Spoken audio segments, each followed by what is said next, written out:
ಅದೃಷ್ಟದ ಅಂಚಿನಲ್ಲಿ ಎಚ್.ಜಿ. ರಾಧಾದೇವಿಯವರ ಕಾದಂಬರಿ. ನಿಜಕ್ಕೂ ಆ ಅಡಿಗೆಯವಳನ್ನ ಕಟ್ಕೊಂಡು ನಾಗರತ್ನಳಿಗೆ ತುಂಬ ತಲೆನೋವು ಎನಿಸ್ತಿತ್ತು. 9ರ ಮೇಲೆ ಬಂದು ಅಡಿಗೆ ಪ್ರಾರಂಭಿಸಿ ಅಡಿಗೆ ಮುಗಿಸಿ ತನ್ನ ಪಾಲಿನ ಊಟ ತೆಗೆದುಕೊಂಡು 12ಕ್ಕೆ ಮನೆ ಬಿಡುವಳು. ಮತ್ತೆ 6 ಗಂಟೆಗೆ ಬಂದು ಅಡಿಗೆ ಪ್ರಾರಂಭಿಸಿ 8ಕ್ಕೆ ಅಡಿಗೆ ಮುಗಿಸಿ ತನ್ನ ಪಾಲಿನ ಊಟ ತೆಗೆದುಕೊಂಡು ಓಡಿ ಹೋಗುವಳು. ಬೇರೆ ಏನು ಶುಚಿ ಇರ್ತಿರ್ಲಿಲ್ಲ. ಚಪಾತಿಯಂತೂ ರೊಟ್ಟಿ ಇದ್ದ ಹಾಗೆ ಇರ್ತಿತ್ತು. ಸರಿಯಾಗಿ ಬೇಯಿಸುತ್ತಾ ಇರಲಿಲ್ಲ. ಹುಳಿ, ಉಪ್ಪು, ಖಾರ ಜಾಸ್ತಿ ಅಥವಾ ಕಡಿಮೆ ಮಾಡಿ ಹುಳಿ ಸಾರುಗಳನ್ನು ಕೆಡಿಸುತ್ತಿದ್ಲು. ತಿನ್ನುವ ಊಟ ಮನೆಯಲ್ಲಿ ಎಲ್ಲರಿಗೂ ತಲೆ ಬೇಸರ ಇಟ್ಟು ಹೋಗಿತ್ತು. ಇದಲ್ಲದೆ ನಾಗರತ್ನ ಕಾಫಿ ತಿಂಡಿಗಳನ್ನು ಮಾಡೋದು, ಅಡಿಗೆ ಮನೆಯನ್ನ ಶುಚಿ ಮಾಡೋದು ಎಲ್ಲವನ್ನ ತಾನೊಬ್ಳೇ ಮಾಡಿ ಸೋತು ಸೊಪ್ಪಾಗಿದ್ಲು. ಬಾಣಂತಿ ಶಾರದಾ ಮಗುವನ್ನು ನೋಡಿಕೊಂಡು ಮೊದಲಿನಂತೆ ಹೇಗೆ ಕೆಲಸ ಮಾಡುವಳೆಂದು ನಾಗರತ್ನಳಿಗೆ ಸಂಶಯವಿತ್ತು. ಆದರೆ 8 ದಿನದಲ್ಲಿ ನಾಗರತ್ನಳ ಸಂಶಯ ದೂರವಾಯಿತು. ಆಗಾಗ ಹೋಗಿ ಮಗುವಿಗೆ ಹಾಲುಣಿಸೋದು, 8:30 ಹೊತ್ತಿಗೆ ಮಗುವಿಗೆ ಒಂದಿಷ್ಟು ಎಣ್ಣೆ ನೀರು ಹಾಕಿ ಮಲಗಿಸೋದು ಬಿಟ್ರೆ ಶಾರದಾ ಎಲ್ಲ ಕೆಲಸ ಮಾಡುತ್ತಿದ್ಲು. ಅಡಿಗೆ ತಿಂಡಿ ಕೆಲಸ ಅಲ್ಲದೆ ಮೊದಲಿನಂತೆ ಎಲೆಗೋಮೆ, ಅಡಿಗೆ ಮನೆ ಶುಚಿ ಮಾಡೋದು ಎಲ್ಲ ಅವಳೇ ಮಾಡ್ತಾ ಹತ್ತಿದಾಗ ನಾಗರತ್ನಳಿಗೆ ನೆಮ್ಮದಿ ಎನಿಸಿತು. ಶಾರದಾ ಮಗುವನ್ನ ಜಾಸ್ತಿ ಮುದುಕಿ ಪಾರ್ವತಮ್ಮನ ಬಳಿಯೇ ಬಿಟ್ಟಿರುತ್ತಿದ್ಲು. ಮಧ್ಯಾಹ್ನ 2 ಗಂಟೆಗೆ ಊಟ ಮುಗಿಸಿ ಬಂದ್ರೆ 5 ಗಂಟೆವರೆಗೆ ಮಗುವಿನ ಬಳಿಯೇ ಇರುತ್ತಿದ್ಲು. ಪುಣ್ಯಕ್ಕೆ ಆ ಮಗುವು ಅಳುಬುರುಕು ಆಗಿರಲಿಲ್ಲ. ಹೊಟ್ಟೆಗೆ ಬಿದ್ದೊಡನೆಯೇ ಸುಮ್ಮನೆ ಆಗ್ತಿತ್ತು. ಶಾರದಾ ಕಷ್ಟಪಟ್ಟು ಮನೆ ಕೆಲಸ ಮಾಡಲಾರಂಭಿಸಿದ ಮೇಲೆ ಈಗ ನಾಗರತ್ನ ಪ್ರಸನ್ನಳಾಗಿ ಅವಳೊಡನೆ ಮಾತನಾಡಲಾರಂಭಿಸಿದ್ಲು. ಅಟ್ಟದ ಮೇಲೆ ಪಾರ್ವತಮ್ಮನ ಕಾಲದ ಹಳೆಯ ಬೆತ್ತದ ತೊಟ್ಟಿಲಿತ್ತು. ಪಾರ್ವತಮ್ಮ ಅದನ್ನ ತೆಗೆಸಿ ತಮ್ಮ ಕೋಣೆಯಲ್ಲಿ ಕಟ್ಟಿಸಿಕೊಂಡಿದ್ರು. ಅದರಲ್ಲಿ ಶಾರದಾಳ ಮಗುವನ್ನ ಮಲಗಿಸಿ ತೂಗುತ್ತಿದ್ರು. ರಮೇಶನು ತನಗೆ ಬಿಡುವಿದ್ದಾಗ ಬಂದು ತಾಯಿ ಕೋಣೆಯಲ್ಲಿ ಕುಳಿತು ಗಂಟೆಗಟ್ಲೆ ಮಗುವನ್ನ ಆಡಿಸುತ್ತಿದ್ದ. ಒಂದಿನ ಮಧ್ಯಾಹ್ನ ಶಾರದಾಳ ಕೋಣೆಗೆ ಬಂದ ನಾಗರತ್ನ ಮಗುವನ್ನ ನೋಡಿ, ಏನು ಬರೀ ಅತ್ತೆಯವರು ಕೊಟ್ಟ ಹಳೆ ಬಟ್ಟೆಯಲ್ಲಿ ಕಾಲ ಹಾಕ್ತಿದ್ದಾನೆ ನಿನ್ ಮಗ? ಹೊಸ ಬಟ್ಟೆ ಏನು ಕೊಂಡ್ಕೊಳ್ಳಿಲ್ವಾ? 3 ತಿಂಗಳಾಯ್ತು ಎಂದಳು. ಶಾರದಾ ನೋವಿನಿಂದ ಕೂಡಿದ ನಗು ಚೆಲ್ಲಿ ಸುಮ್ಮನಾದ್ಲು. ಯಾರ್ ತಕ್ಕೊಡ್ಬೇಕು ನನ್ ಮಗುಗೆ ಹೊಸ ಬಟ್ಟೆ ಎಂಬ ಭಾವನೆ ಇತ್ತು ಆ ನಗುವಿನಲ್ಲಿ.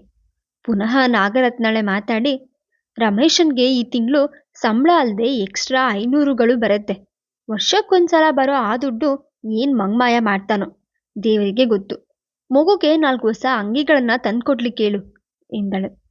ಶಾರದಾಳಿಗೆ ಅವನು ತಂದ್ಕೊಡ್ತಾನೆ ಎಂಬ ನಂಬಿಕೆ ಇರಲಿಲ್ಲ. ಆದರೂ ಪ್ರಯತ್ನಿಸಿ ನೋಡೋಣವೆಂದು ಆ ದಿನ ಅವನು ಮಗುವನ್ನ ಮುದ್ದಿಸುತ್ತಿದ್ದಾಗ, ಮಗುಗೆ 4 ಹೊಸ ಅಂಗಿನಾದ್ರೂ ತಂದ್ಕೊಡ್ಬಾರ್ದಾ? 4 ತಿಂಗಳ ಮಗುವಾದ್ರೂ ಅವ್ರಿವ್ರ ಮನೆ ಹಳೆ ಅಂಗಿಗಳೇ ಹಾಕಿಕೊಂಡಿದೆ ಎಂದಳು. ರಮೇಶ ಒಂದು ಕ್ಷಣ ತಲೆ ಎತ್ತಿ ಅವಳ ಕಡೆ ನೋಡಿದ.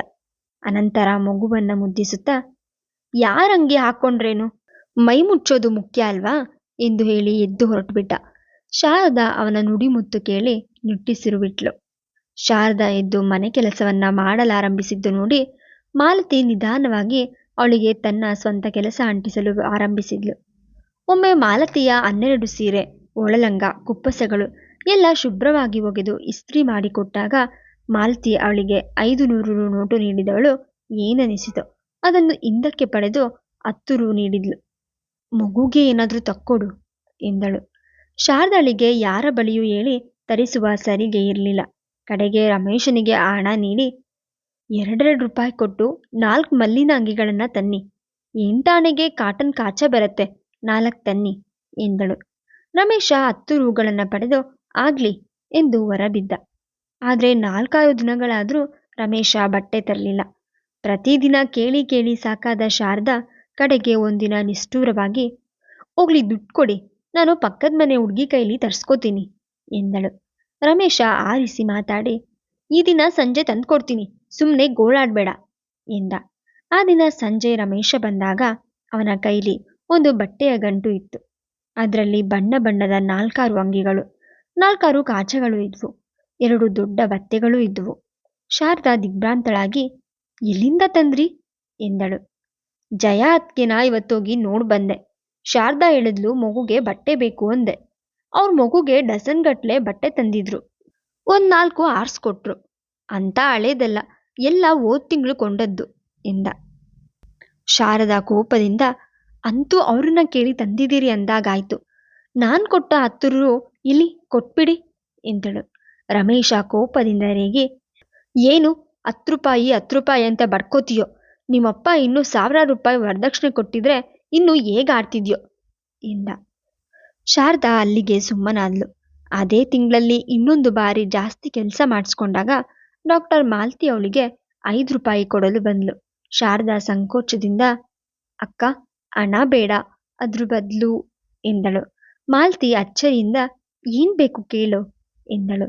ಶಾರದಾ ತನ್ನ ಸಂಕೋಚವನ್ನ ಬದಿಗೊತ್ತಿ, ಮಗುಗೆ ಯಾವಾಗ್ಲೂ ಹೊಟ್ಟೆ ಗಟ್ಟಿ ಹಿಂಸೆ ಆಗ್ತಿರತ್ತೆ. ಮಲ ವಿಸರ್ಜನೆ ಸರಿಯಾಗಿ ಆಗಲ್ಲ.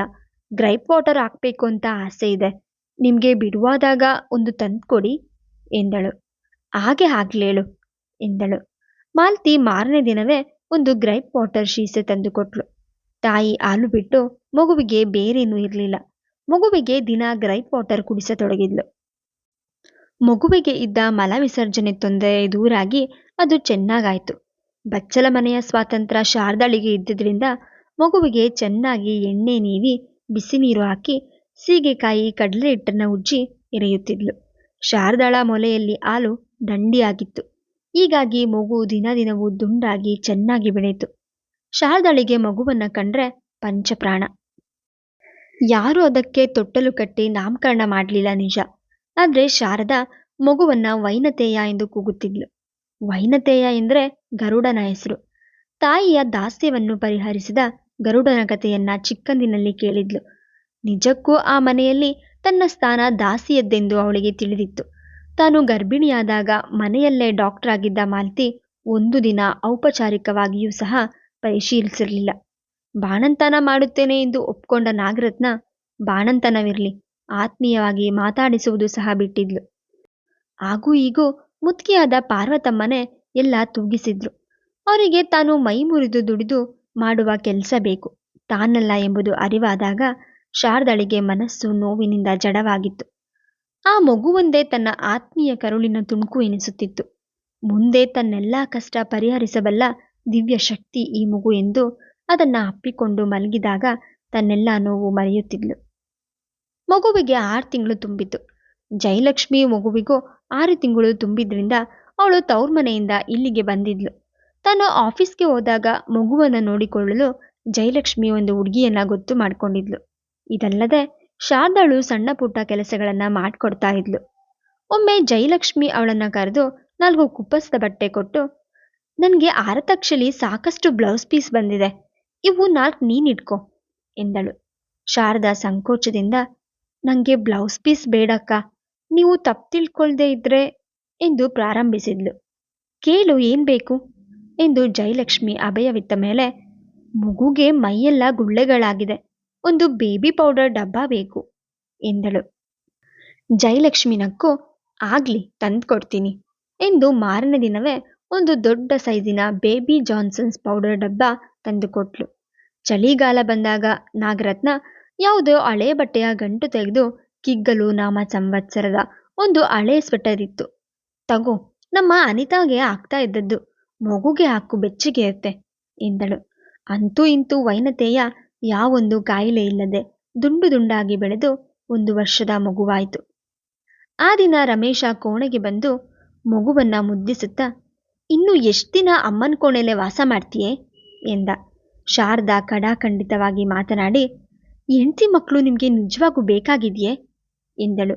ರಮೇಶ ಅವಳನ್ನೇ ದುರ್ಗುಟ್ಕೊಂಡು ನೋಡಿ, ಹೀಗೆ ಮಾತಾಡಿದ್ರೆ ಏನರ್ಥ ಎಂದ. ಮಗುಗೆ ವರ್ಷ ತುಂಬಿದ್ರೂ ಒಂದು ಹೊಸ ನೂಲಿನ ಎಳೆ ಕೊಡಿಸ್ಲಿಲ್ಲ. ವೈನುಗೆ ಏನಾದ್ರೂ ನೀವು ತಂದ್ಕೊಟ್ರೆ ನನ್ನ ಮನಸ್ಸು ಪ್ರಸನ್ನವಾಗತ್ತೆ, ಇಲ್ದಿದ್ರೆ ನಾನಿಲ್ಲೇ ಇರ್ತೀನಿ ಎಂದಳು. ರಮೇಶ ಕ್ರೋಶದಿಂದ, ನೀನು ರಂಬೆ ಊರ್ವಶಿ ಆಗಿದ್ರೆ ಗಂಡನ ಮರಳು ಮಾಡಿ ಇನ್ನು ಹೇಗೆ ಆಟ ಆಡಿಸ್ತಿದ್ಯೋ ಎಂದು ಎದ್ದು ಹೋದ.